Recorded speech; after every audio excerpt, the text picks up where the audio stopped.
खबर आपको दें, लाहौर के इलाके डिफेंस में शौहर के तशद्दुद का निशाना बनने वाली अस्मा कहती हैं कि 4 सालों से शौहर फैसल उसे बदतरीन तशद्दुद का निशाना बना रहा था। उसे पाइप से बांधे रखता, कमरे में कैद कर देता, पंखे से लटकाने की भी कोशिश की, घर वालों से भी मिलने ना देता। अस्मा कहती हैं कि वो दाद रसी के लिए पुलिस के पास पहुंची तो पुलिस ने मजाक उड़ाया।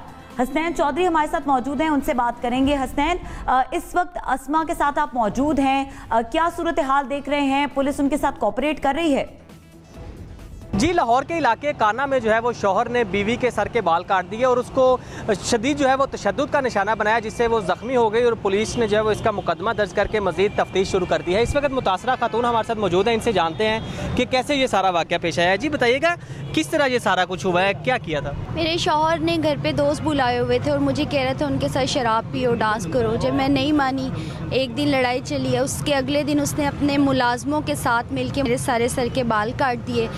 सारी रात उसने मुझे मुलाजमों के साथ वहाँ कैद रखा है और मुझे पाइप से बांधा, उसने पंखे से लटकाने लगा था। एक कान का पर्दा मेरा फट गया, आँख से मुझे नज़र नहीं आ रहा, उंगली मेरी टूट गई। इतना उसने मुझे टॉर्चर किया है, इतना टॉर्चर किया। मैं थाने गई हूँ, थाने वालों ने मेरी एक नहीं सुनी। अच्छा, पुलिस वालों ने आपसे रिश्वत की भी डिमांड की है ऐसा कुछ? जी बिल्कुल, उन्होंने 5000 मांगा था मेडिकल कराने का और उन्होंने मजाक उड़ाया, हंसते रहे हैं, गंदी बातें करते रहे हैं। वहाँ से मैं रोती पीटती रात को निकली हूँ। उन्होंने मेरी FIR दर्ज नहीं की थी। जब मीडिया पे ये बात चली है, उसके अगले दिन उनका मैसेज आया FIR दर्ज होगी, लेकिन FIR में कुछ भी नहीं लिखा जो मैंने बताया। मेरी कोई गलती नहीं थी, वो लड़कियों के चक्करों में है, वो ड्रग्स लेता है, शराबें पीता है, नशा करके मारता है, पीटता है, अपने दोस्तों को घर लेके आता है, उनके सामने मुझे कहता है नाचो। मेरी लव मैरिज थी, माँ बाप मेरे फौत हो गए हैं, बहन भाई मिलते नहीं थे इसी की वजह से, ना ये मिलने देता था।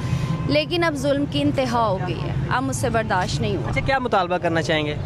मैं यही मुतालबा करना चाहूँगी कि ऐसे इंसान को ऐसी सज़ा दी जाए कि आइंदा हर मर्द औरत पे हाथ उठाने से पहले 100 बार सोचे। जी, ये आपने उनकी बात सुनी। मुतासरा खातून का ये कहना था कि 4 साल कबल जो है वो इन्होंने लव मैरिज की थी, लेकिन अब इंतहा हो गई थी, जिसके बाद इनको जो है ये कदम उठाना पड़ा और इस पर जो है वो बुरे तरीके से तशद्दुद भी किया गया, जिसके सर के बाल भी काटे और एक कान का पर्दा जो है वो भी मुकम्मल तौर पर फट चुका है। और दूसरी तरफ जब पुलिस की पास गई तो पुलिस ने भी जो है वो अपना रवायती रवैया अपनाया और रिश्वत तलब की, जिसके बाद जो है उन्होंने मुकदमा दर्ज करने की बात की। जी शुक्रिया हसनैन चौधरी। और हवा की बेटी कब तक ये जुल्म सहती रहेगी? लाहौर के इलाके थाना काहना की हुदूद में अस्मा अजीज पर तशद्दुद का मामला।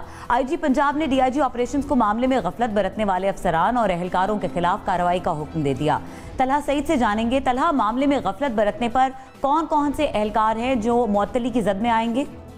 जी बिल्कुल, थाना काना की हदूद के अंदर जो अस्मा अजीज नामी खातून के साथ बदसलूकी और तशद्दुद का मामला हुआ, उसके ऊपर IG पंजाब ने DIG ऑपरेशन लाहौर को मामला में गफलत बरतने वाले अफसरान और एहलकारों के खिलाफ कार्रवाई का हुक्म दे दिया है। अस्मा अजीज ने बयान दिया था कि थाने गई तो पुलिस एहलकारों ने इसके साथ इंतहाई बदसलूकी की, जिसके ऊपर जो है ये अहकामात जारी किए गए। पुलिस दराये का ये कहना है कि थाना काना के SHO समेत मातहत एहलकार भी मुअत्तली की जद में आएंगे, जबकि IG पंजाब ने DIG ऑपरेशन लाहौर को FIR ताखीर से दर्ज होने और बदसलूकी के वाक़यात के ऊपर कार्रवाई का हुक्म भी दे दिया है। और ये वाज़ेह है कि इससे कबल भी मुतासरीन के साथ पुलिस की जानिब से बदसलूकी के ऐसे वाक़यात पेश आते रहते हैं। जी तलहा, ये भी बताइएगा कि इस पर इंतज़ामिया का क्या कहना है? इंतज़ामिया जो इमीडिएटली जो गफलत हुई एहलकारों की जानिब से और जिस तरह से खातून का कहना है कि उनसे पैसे मांगे गए, इस मामले पर इंतज़ामिया ने क्या एक्शन लिया है?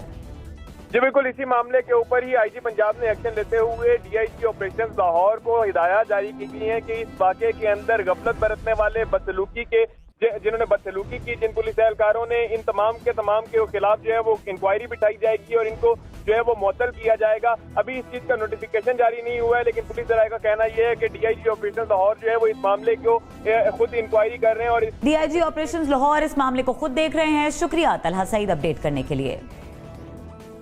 वज़ीर आज़म इमरान खान की ज़ेर सदारत आला सतह का इजलास हुआ है, जिसमें आर्मी चीफ और DG ISPR समेत आला हुकाम और वफाकी वज़रा ने भी शिरकत की है। इजलास में फाइनेंशियल एक्शन टास्क फोर्स की सिफारिशात पर तबादला ख्याल के साथ साथ नेशनल एक्शन प्लान के तहत कलअदम तंजीमों के खिलाफ कार्रवाइयों पर पेशरफ्त का भी जायजा लिया गया। वज़ीर आज़म का कहना है कि पाकिस्तान अफगानिस्तान में अमन के लिए मुखलिसाना किरदार अदा करता रहेगा। बात करते हैं रेहान सैयद से। रेहान, इजलास में कौन कौन शरीक हुआ और कौन कौन से अहम उमूर ज़ेर गौर आए हैं? वजीर आजम ऑफिस के अंदर वजीर आजम की सरबराही में आला सतही इजलास हुआ। इजलास में army chief general Bajwa, DG ISI, DG ISPR समेत जो है वफाकी वज़रा शामिल हुए।